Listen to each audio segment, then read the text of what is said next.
ፈንቅል ኤሪ ሚዲያ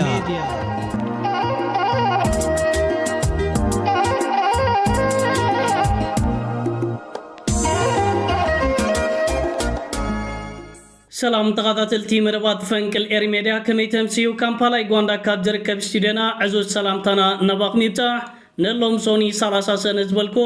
ብካላይ ትሕዝቶ መደባት ቀሪበ ኣለኹ ንምክትታልኩም ብኽብሪ ይዕድም ሰናይ ምክትታል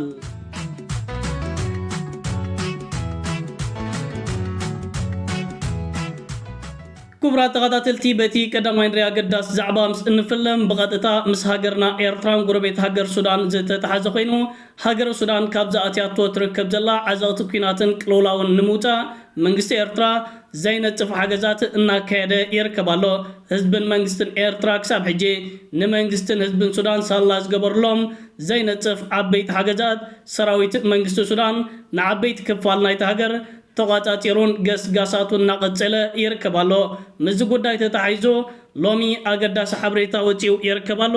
መሐመድ አጃኩም ይስተባለ መራህ ኃይልታት ሰሜን ሱዳን ፕሬዝዳንት ኢሳያስ አፈወርቂ ነሃገር ወታደራታ ምስልጣን ከተሐጋገዞም ቃል ከምዛአተወሎም ሎሚ ነሐንት መራኸቢ ተዛሪቦ ይርከባሉ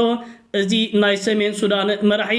አብዚ ዘካየዶ ቃል ምልልሰን ዘሃቦ መግለጺታትን كور بريزيدنت ኢሳያስ አፈወርቂ ሰሜን ሱዳን አምርጋን ባዕቢኻ ሱዳን ባዕባያ አምርጋ 50,000 ህዝብ ተሕሰራዊት ክዕልመሎም ቃል ከምዛአተወሎም እዩ ሎም ሓብሬታታት ዘርጊሑ ዝርከብ ዘሎ ኤርትራ ሃገርና አምርጋ ሱዳን ዓባ አስተዋጽኦ እናገበረትያ ትርከብ ዘላ እቶም ኣብ ልዕሊ ህዝቢ ሱዳን ጆኖሳይድ ከም ዝፈጸሙ በውድብ ሕብራት ሃገራትን ሓይላን ሃገራት ዓለምን ዘተመስከረሎም ዕጥቋት ሓይሊ RSF ካብ ሰፊሕ ከባቢታት ናይ ሱዳን ተጸፊዖም ንድሕሪት ምስተመልሶ መራሒ ናይዞም ዕጥቋት ሓይልታት ሓምዳን ደጋሎ ኤርትራ ኣብ ሱዳን ኣብ ዝግበር ዘሎ ኩናት ንኣልቡርሃን ሓገዛት ብምብርካት ኣብ ስዕረትና ዓባ ኣስተዋጽኦ ትጻወታላ ክብል ክስታት ከቐረበ ተዓዚምና ነርና ሕጂውን ህዝብን መንግስትን ኤርትራ ዘይነጽፍ ሓገዛት ንሃገረ ሱዳን ብምብርካት እታ ሃገር ክሳብ ኣብ በር ኣማንን ናብ ሰላማዊ መንገዲ ትምለስን ሓገዛቶም ዘይነጽፍ ምዃኑ كور بريزيدنت ኢሳያስ አፈወርቂ ከም ዘረጋግጸሎም እዩ እዚ መራሒ ሎሚ ንሓንቲ መራኸቢ ከምዚ ዓይነት መግለጺታት ሂቦ ዝርከብ ዘሎ ኤርትራ ሃገርና ኣብ ዞባ ቀርኒ ኣፍሪካን ማያት ቀይሕ ባሕርን ጸላዊት ሃገር ብምዃን ኣብዚ ዞባ ኣብ ዝፍጠር ሽግራት ምፍታሕ ልዑል ተራ እናተጻወተት ትርከባላ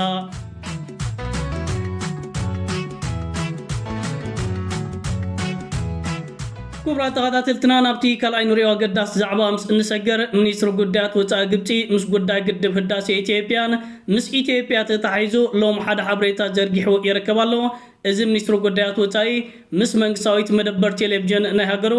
ኣብዘ ካዶ ሰፊሕ ቃል ምልልስ ምስ ኢትዮጵያ ንልዕሊ 13 ዓመታት ንጉዳይ ግድብ ህዳሴ ኢትዮጵያ ዝምልከት ዝተካየደ ዲፕሎማሲያዊ ዘረባት ኣብ ዕጡ ማዕጾ ከም ዝበጽሐን ከም ዝሞተን ብምሕባር ኢትዮጵያ በይናዊ ውሳነታት ምውሳድ ንግድብ ህዳሴ ኢትዮጵያ ስለዝምሎቶን እቲ ናብ ግብጽ ዝበጽሕ ዝነበረ ማያት ከዓ ብመጠኑ ክጎድል ጀሚሮ ብምህላውን ግብጺ ኣብ ኢዳ ዘሎ ስጉምታትን ኣማራጭታትን ክትጥቀም ክትገደድ ምዃናዩ ሎሚ ብንጥራት ቃላት ተዛሪቦ ዝርከብ ዘሎ ስርዓት ብልጽግና ኣብ ዝቅንያት በተረጋጋም እዋን በመንገዲ ብርሃኑ ጁላን ካልኦት ሰበስልጣናቱን አቢኖ በሶማል ሓደጋው ኩናት የንጸላልዎም ከም ዘሎ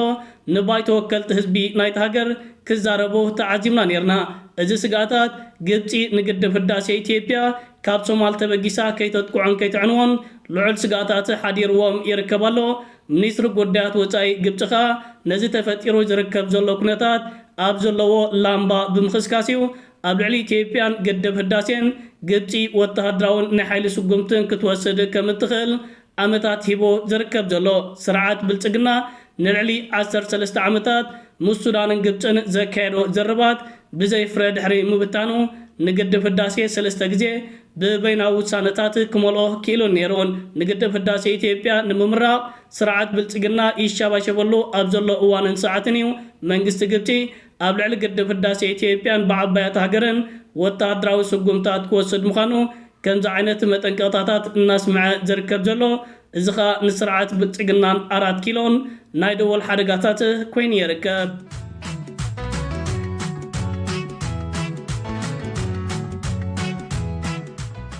كبرات تغطاتلتي نابتي سالساين رئو أقداس زعبا مسئن سجر بوغن هاجر قبتي نمايات كيح بحر زملكات لومي أقداس متنقاطا وتيو يركبالو منيسر قدات وتاي قبتي لومي أبجحلوفو متنقاطا زخونة تقون هاجر أب ميات كيح بحري بتسيحت زي بلان زي تداون أتو ميات وتهدراو معسكر كدكونن بزخونة يكون ملكعن وعلاتن نام ميات كيح بحري كتبتح نقبتي كيح مسمر مخانيو أتنكيغو زركب جلو منيسر قدات وتا قبتي إذا خبل زقددو أبدي حزنيان ركب جلنا وقتن كنياتن وغن سرعات بالتقنا نبحرن أفدق بحرن كبل ني إيرترا كوري نبله يشابا شبالو أبزلو وانن ساعتنيو منيسر قدات وتا قبتي بتوساقي ኢትዮጵያን ሶማልን ኣብ አንካራ ስምምዓት የካይዳሉ ኣብ ዝነበረ እዋን ኣብ ቱርኪ ንዝርከቡ መሓዙትናን ሰብ ስልጣናትናን ኢትዮጵያ ብዝኾነ ይኹን መንገድን ስምምዓትን ናብ ማያት ቀይሕ ባሕሪ ምብፃሕ ማለት ንግብፂ ቀይሕ መስመር ምዃኑ ሓቢርናዮ ኢና ክብል ብተወሳኺ ኣብዚ መግለፂታቱ ኣነፂሩ ይርከባሎ ስርዓት ብልፅግና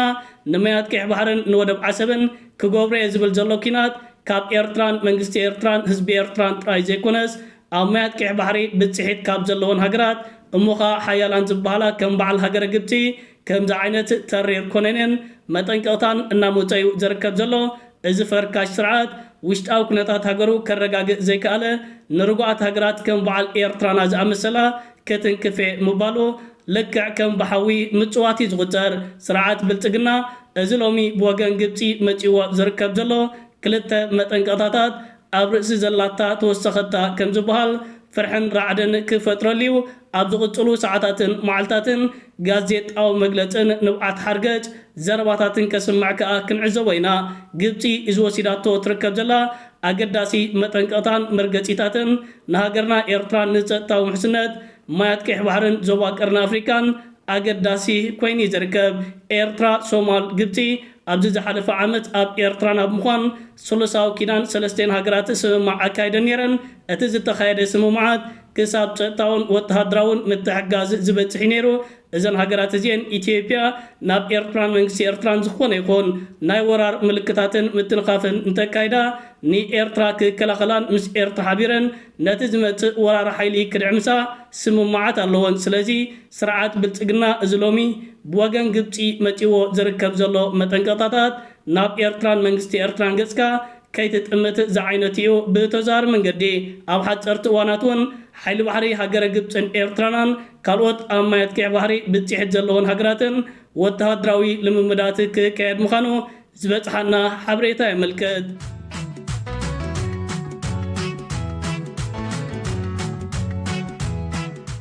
كبرات تغطاتلتي نابتراب عين ناي موداتا نرئي زعبا نسجر حلافي هاجراو بانك نا إثيوبيا لو محدا حبريتا زرقي حنيرو أبتو زرقو حبريتا أبز حلوفو 10 تغل توارع أب إثيوبيا متن زغبابة بعشر 400 ميتاويت كم زوسخن قطوا نايت هاجركا نابزغف أكنتاتي ودق كم زلو أبز حبريتاتاتو أنتيرو يركبالو سرعات بلتقنا قطوا نايت هاجر يعب كم زلو بترقاقام وانات كيقلج دحر مسنحيو إتا أبايتا أقاتيمو زركب زلو كنتات تأمينو 10 ميتاويت أبز حلوفو 10 تغل توارع متن زغبابة كم زوسخة بقهدو كزارب تسميعو زركب زلو كم بعال جوهر محمد زامسولو بوليتيكانياتات نا إثيوبيان كالوت قطواويان كيلاتات نايت هاجر إذا حلافي ناي بانك نا إثيوبيا لوم زوت حبريتا جيغايو مبال متن زغبابة أب إثيوبيا 10 ميتاوت زيكونس لعلي يكبلو مسند متاتو سنيم حبريتا تزرقحهم يركبلو أبي جوهر محمد زرقح وزركب زلو حبريتا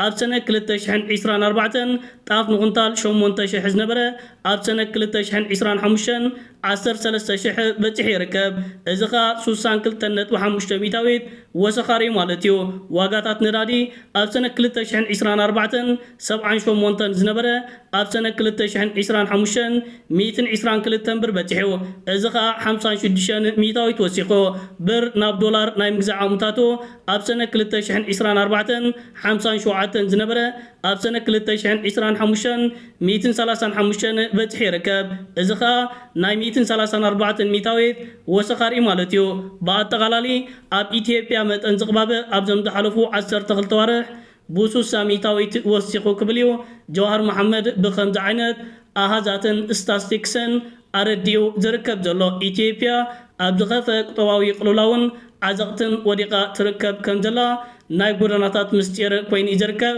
إذا حلاف بانك نا إثيوبيا 14 ميتاويت كبلن كلو قطواويان كإلاتات نا إثيوبيان كالوت أنصار سرعات بلتقنا زتل علو أكتيفيستين بوليتيكنياتاتن غازيتنياتاتن متن زقباب أبتهاجر 300 ميتاويت كمزخونيوم حابريتاتات النازرقحو زركب زلو سرعات بلتقنا ناب إيرتران منغسي إيرتران انت تنكيفو إذب تهاجر أقاتيمو زركب زلو قطواوي كلولاو نامنتع عينت كنتات كمزودغ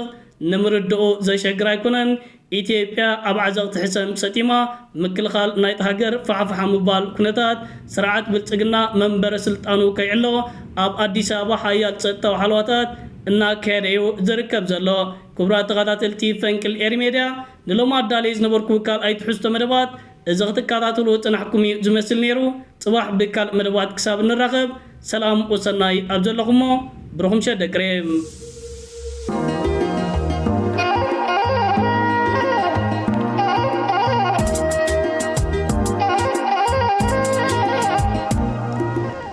فنكل